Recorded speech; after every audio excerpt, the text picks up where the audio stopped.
comments on the book of Daniel, chapter 1, verse 1, especially for last days. Read the book of Daniel. Call up point by point the history of the kingdoms there represented. Behold statesmen, councils, powerful armies, and see how God wrought to abase the pride of men and lay human glory in the dust. God alone is represented as great. In the vision of the prophet, he is seen casting down one mighty ruler and setting up another. He is revealed as the monarch of the universe, about to set up his everlasting kingdom. The Ancient of Days, the living God, the source of all wisdom, the ruler of the present, the revealer of the future. Read and understand how poor, how frail, how short-lived, how erring, how guilty is man in lifting up his soul unto vanity. The light that Daniel received direct from God was given especially for these last days. The visions he saw by the banks of the Ulai and the Hiddekel, the great rivers. Verses 37 to 42, a dual representation. The image revealed to Nebuchadnezzar while representing the deterioration of the kingdoms of the earth in power and glory also fitly represent the deterioration of religion and morality among the people of these kingdoms. As nations forget God, in like proportion they become weak morally.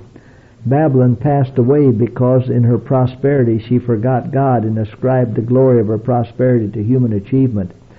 The Medo-Persian kingdom was visited by the wrath of heaven because in this kingdom God's law was trampled underfoot. The fear of the Lord found no place in the hearts of the people. The prevailing influences in Medo-Persia were wickedness, blasphemy, and corruption. The kingdoms that followed were even more base and corrupt. They deteriorated because they cast off their allegiance to God as they forgot Him. They sank lower and still lower in the scale of moral value. Youth Instructor, September 22, 1903. Verse 43, iron and clay mingled churchcraft and statecraft. We have come to a time when God's sacred work is represented by the feet of the image in which the iron was mixed with miry clay. God has a people, a chosen people, whose discernment must be sanctified, who must not become unholy by laying upon the foundation wood, hay, stubble. Every soul who is loyal to the commandments of God will see that the distinguishing feature of our faith is the seventh-day Sabbath. If the government would honor the Sabbath as God has commanded, it would stand in the strength of God and in defense of the faith once delivered to the saints. But statesmen will uphold the spurious Sabbath and will mingle their religious faith with the observance of this child of the papacy, placing it above the Sabbath which the Lord has sanctified and blessed, setting it apart for man to keep holy as a sign between him and his people to 1,000 generations. The mingling of churchcraft and statecraft is represented by the iron and the clay. This union is weakening all the power of the churches. This investing the church with the power of the state will bring evil results. Men have almost passed the point of God's forbearance. They have invested their strength in politics and have united with the papacy. But the time will come when God will punish those who have made void His law, and their evil work will recoil upon themselves. Manuscript 63, 1899. Verse 46. A divine revelation. Nebuchadnezzar felt that he could accept this interpretation as a divine revelation, for to Daniel had been revealed every detail of the dream. The solemn truths conveyed by the interpretation of this vision of the night made a deep impression on the sovereign's mind, and in humility and awe he fell upon his face and worshipped. Nebuchadnezzar saw clearly the difference between the wisdom of God and the wisdom of the most learned men of his kingdom. Youth Instructor, September 8, 1903. Verse 47, a reflector of light. Through the Hebrew captives the Lord was made known to the heathen in Babylon.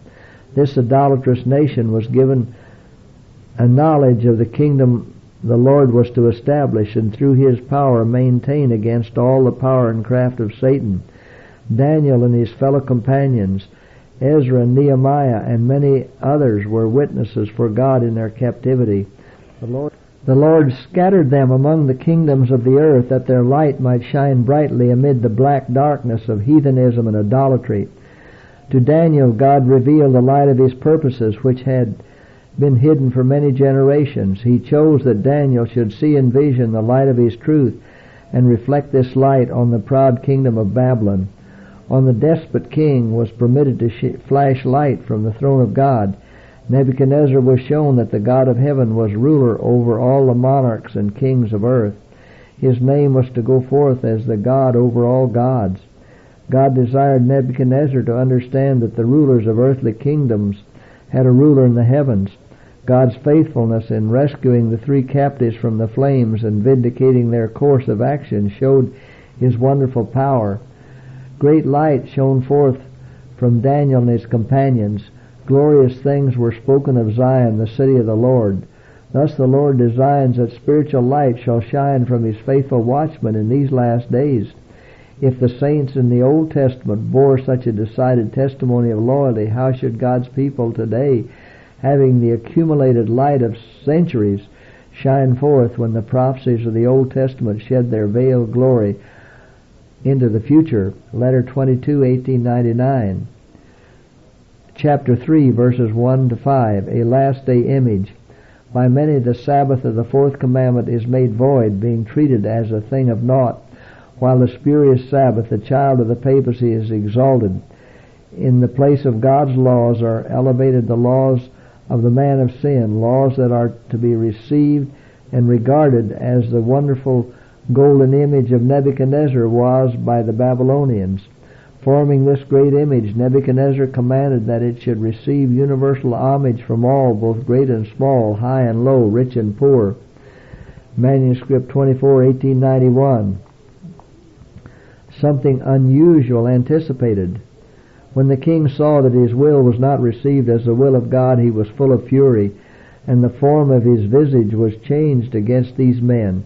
Satanic attributes made his countenance appear as the countenance of a demon, and with all the force he could command, he ordered that the furnace be heated 7 times hotter than its wont, and commanded the most mighty men to bind the youth and cast them into the furnace.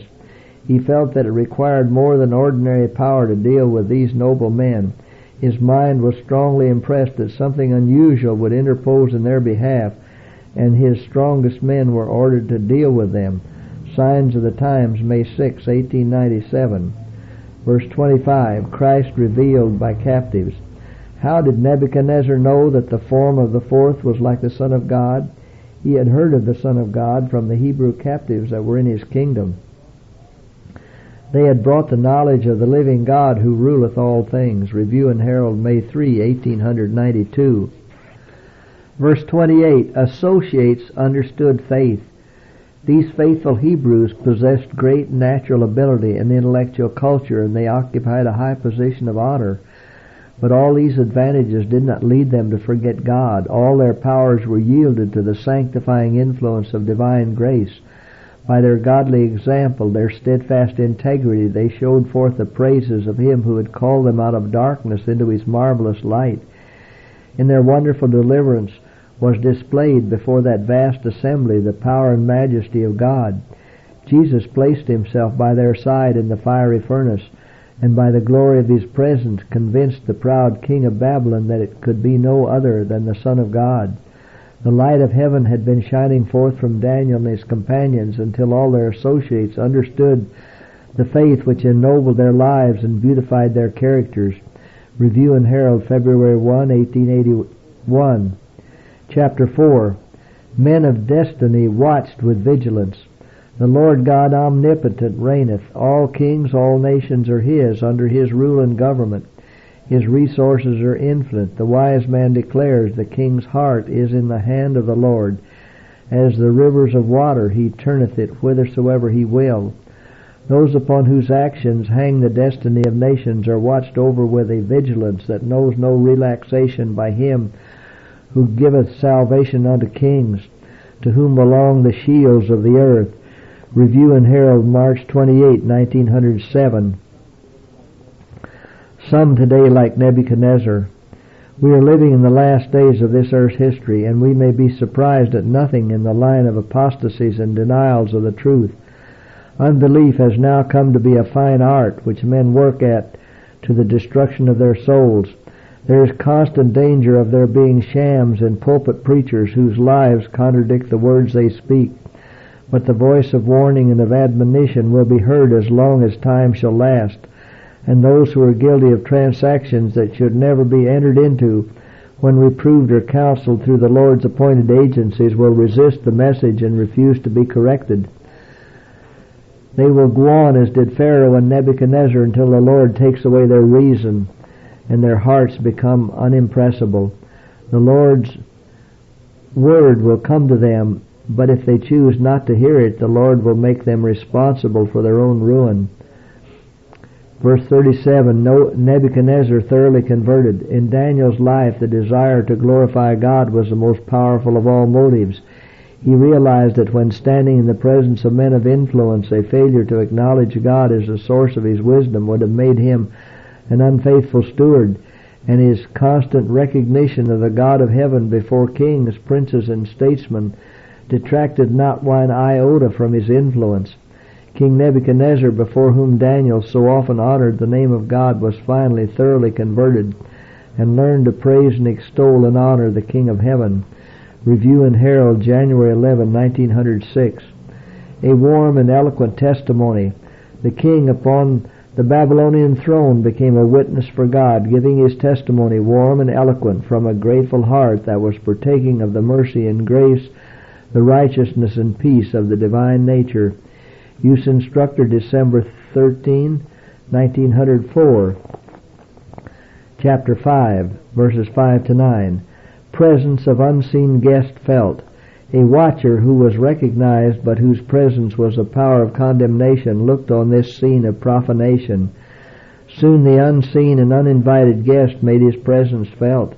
The very moment when the sacrilegious revelry was at its height, a bloodless hand came forth and wrote words of doom on the wall of the banqueting hall. Burning words followed the movements of the hands. Mene, mene, tekel, upharsin was written in letters of flame. Few were the characters traced by that hand on the wall facing the king, but they showed that the power of God was there. Belshazzar was afraid. His conscience was awakened. The fear and suspicion that always follow the course of the guilty seized him. When God makes men fear, they cannot hide the intensity of their terror. Alarm seized the great men of the kingdom. Their blasphemous disrespect of sacred things was changed in a moment. A frantic terror overcame all self-control. In vain the king tried to read the burning letters. He had found a power too strong for him. He could not read the writing. Use Instructor, May 19, 1898. Chapter 6, verse 5. An unenviable position. Daniel's position was not an enviable one.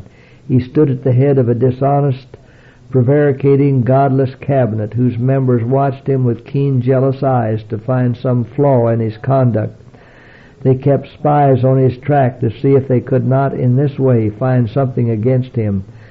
Satan suggested to these men a plan whereby they might get rid of Daniel. Use his religion as a means of condemning him, the enemy said. Use Instructor, November 1, 1900. Verse 10, undeviating integrity is the only safe course. It may be a difficult matter for men in high positions to pursue the path of undeviating integrity, whether they shall receive praise or censure, yet this is the only safe course. All the rewards which they might gain by selling their honor would be only as the breath from polluted lips, as dross to be consumed in the fire.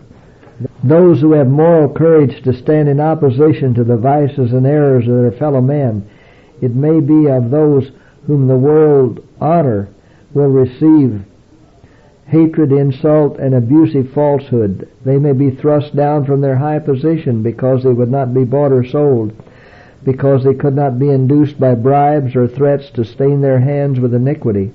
Everything on earth may seem to conspire against them, but God has set his seal upon his own work. They may be regarded by their fellow men as weak, unmanly, unfit to hold office, but how differently does the Most High regard them.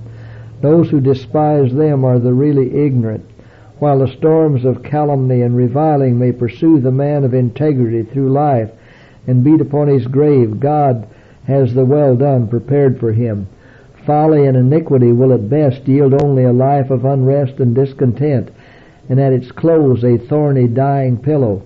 And how many, as they view their course of action and its results, are led to end with their own hands their disgraceful career, and beyond all this waits the judgment and the final irrevocable doom.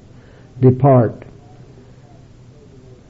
Signs of the Times, February 2, 1882, chapter 7, verses 2 to 7.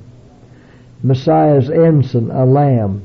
To Daniel was given a vision of fierce beast representing the powers of earth, but the ensign of the Messiah's kingdom is a lamb. While earthly kingdoms rule by ascendancy of physical power, Christ is to banish every carnal weapon, every instrument of coercion. His kingdom was to be established to uplift and ennoble fallen humanity. Letter 32, 1899. Verse 10, an unerring register. There is an unerring register kept of all sins committed. All man's impiety, all his disobedience to heaven's commands are written in the books of heaven with unerring accuracy. The figures of guilt rapidly accumulate, yet the judgments of God are tempered with mercy until the figures have reached their appointed limit. God bears long with transgression of human beings and continues through his appointed agencies to present the gospel message until the set time has come. God bears with divine patience with the perversity of the wicked, but he declares that he will visit their transgressions with a rod. He will at last permit the destructive agencies of Satan to bear sway to destroy. Manuscript 17, 1906. Accurately recorded in the books of heaven are the sneers and trivial remarks made by sinners who pay no heed to the call of mercy when Christ is represented to them by a servant of God. As the artist takes on the polished glass a true picture of a human face, so God daily places upon the books of heaven an exact representation of the character of every individual. Manuscript 105, 1901. Verse 25, a signpost turned around. The Lord has clearly defined the road to the city of God, but the great apostate has changed the signpost, setting up a false one, a spurious Sabbath. He says, I will work at cross purposes with God. I will empower my delegate, the man of sin, to take down God's memorial, the seventh-day Sabbath. Thus will I show the world that the day sanctified and blessed by God has been changed. That day shall not live in the minds of the people. I will obliterate the memory of it. I will place in its stead a day bearing not the credentials of heaven, a day that cannot be a sign between God and his people. I will lead the people to accept this day, to place upon it the sanctity that God placed upon the seventh day. Through my vicegerent I will exalt myself. The first day shall be extolled, and the Protestant world shall receive this spurious Sabbath as genuine. Through the non-observance of the Sabbath God instituted, I will bring his law into contempt. The words a sign between me and you throughout your generation I will make to serve on the side of my Sabbath. Thus the world will become mine. I will be ruler of the earth, prince of the world. I will so control the minds under my power that God's Sabbath will be an object of contempt, a sign. I will make the observance of the seventh day a sign of disloyalty to the authorities of earth. Human laws shall be made so stringent that men and women will not dare to observe the seventh-day Sabbath for fear of wanting food and clothing. They will join with the world in transgressing God's law, and the earth shall be holy under my dominion. The man of sin has instituted a false Sabbath, and the professed Christian world has adopted this child of the papacy, refusing to obey God. Thus Satan leads men and women in a direction opposite to the city of refuge, and by the multitudes who follow him it is demonstrated that Adam and Eve are not the only ones who have accepted the words of the wily foe. The enemy of all good has turned the signpost round so that it points to the path of disobedience as a path of happiness. He has insulted Jehovah by refusing to obey, thus saith the Lord. He has thought to change times and laws. Review in Herald, April 17, 1900. Chapter 9, verse 2. God prepares the way. While those who had remained loyal to God in the midst of Babylon were seeking the Lord and studying the prophecies foretelling their deliverance, God was preparing the kings of earth to show favor to His repentant people. Review in Herald, March 21, 1907, verses 3 to 19. Prophecy and prayer. Daniel's example of prayer and confession is given for our instruction and encouragement. For nearly 70 years Israel had been in captivity. The land which God had chosen for His own possession was given into the hands of the heathen. The beloved city, the recipient of heaven's light, once the joy of the whole earth, was now despised and degraded. The temple that had contained the ark of God's covenant and the cherubim of glory overshadowing the mercy seat was in ruins. Its very site was desecrated by unholy feet. Faithful men who knew of the former glory were filled with anguish at the desolation of the holy house that had distinguished Israel as God's chosen people. These men had been witnesses to the denunciations of God because of the sins of His people. They had been witnesses to the fulfillment of this word. They had been witnesses also to the promises of His favor if Israel would return to God and walk circumspectly before Him. Aged, gray-headed pilgrims went up to Jerusalem to pray amid its ruins. They kissed its stones and wet them with their tears as they entreated the Lord to have mercy on Zion and cover her with the glory of His righteousness. Daniel knew that the appointed time for Israel's captivity was nearly ended, but he did not feel that because God had promised to deliver them, they themselves had no part to act. With fasting and contrition he sought the Lord, in confessing his own sins and the sins of the people. Review in Herald, February 9, 1897, verse 24. Everlasting righteousness brought in.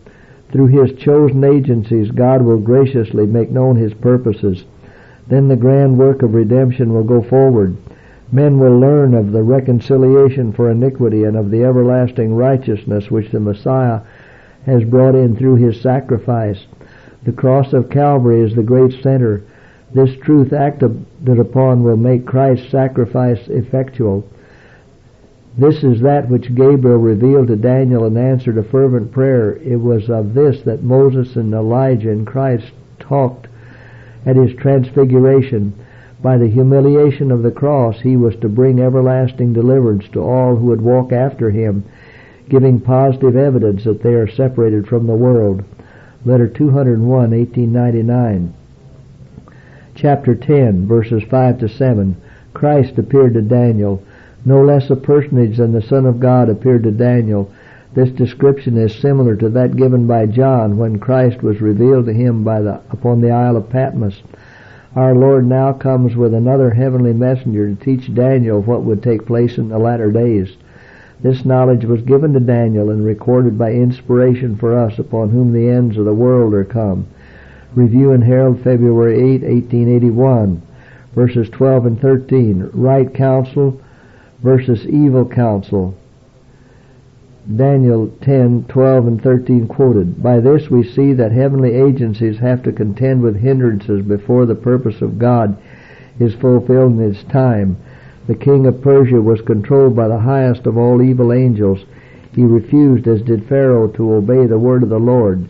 Gabriel declared, He withstood me 21 days by his representation against the Jews, but Michael came to his help, and then he remained with the kings of Persia, holding the powers in check, giving right counsel against evil counsel. Good and evil angels are taking a part in the planning of God in His earthly kingdom. It is God's purpose to carry forward His work in correct lines in ways that will advance His glory, but Satan is ever trying to counterwork God's purpose. Only by humbling themselves before God can God's servants advance His work. Never are they to depend on their own efforts or an outward display for success. Letter 201, 1899. Verse 13, an invisible struggle. We have before us in the Word of God instances of heavenly agencies working on the minds of kings and rulers, while at the same time satanic agencies were also at work on their minds. No human eloquence and strongly set forth human opinions can change the working of satanic agencies. Satan seeks continually to block the way so that the truth shall be bound about by human devising, and those who have light and knowledge are in the greatest danger unless they constantly consecrate themselves to God, humiliating self and realizing the peril of the times. Human beings are appointed to answer the prayers of those who are working unselfishly for the interests of the cause of God. The very highest angels in the heavenly courts are appointed to work out the prayers which ascend to God for the advancement of the cause of God. Each angel has his particular post of duty, which he is not permitted to leave for any other place. If he should leave, the powers of darkness would gain an advantage. Day by day, the conflict between good and evil is going on. Why is it that those who have had many opportunities and advantages do not realize the intensity of this work? They should be intelligent in regard to this. God is the ruler. By his supreme power he holds in check and controls earthly potentates. Through his agencies he does the work which was ordained before the foundation of the world. As a people, we do not understand as we should the great conflict going on between invisible agencies, the controversy between loyal and disloyal angels. Evil angels are constantly at work, planning their line of attack, controlling as commanders, kings, and rulers the disloyal human forces. I call upon the ministers of Christ to press home upon the understanding of all who come within the reach of their voice the truth of the ministration of angels. Do not indulge in fanciful speculation. The written word is our only safety. We must pray as did Daniel, that we may be guarded by heavenly intelligences. As ministering spirits, angels are sent forth to minister to those who shall be heirs of salvation. Pray, my brethren, pray as you have never prayed before. We are not prepared for the Lord's coming. We need to make thorough work for eternity. Letter 201, 1899. Chapter 12, verse 3. Stars and gems in crown. By living a life of devotion and self-sacrifice in doing good to others, you might have been adding stars and gems to the crown that you will wear in heaven and laying up unfading eternal treasures. Manuscript 69, 1912. Verse 10. The wicked lack understanding. The wicked have chosen Satan as their leader. Under his control, the wonderful faculties of the mind are used to construct agencies of destruction.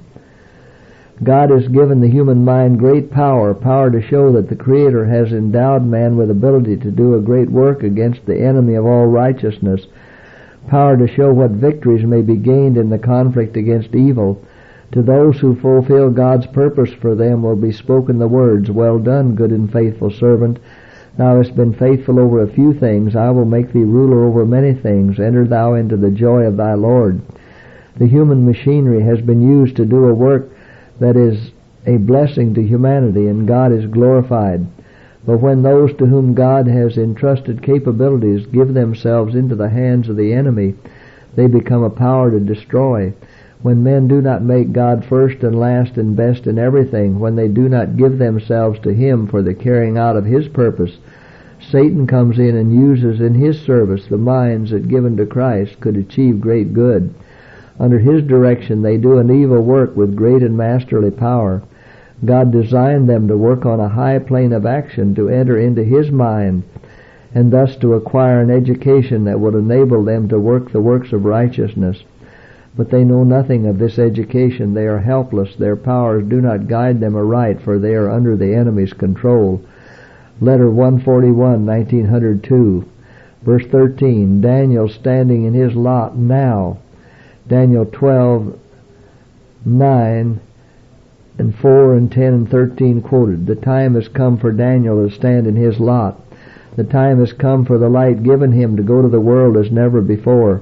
If those for whom the Lord has done so much will walk in the light, their knowledge of Christ and the prophecies relating to him will be greatly increased as they near the close of this earth's history. Manuscript 176, 1899.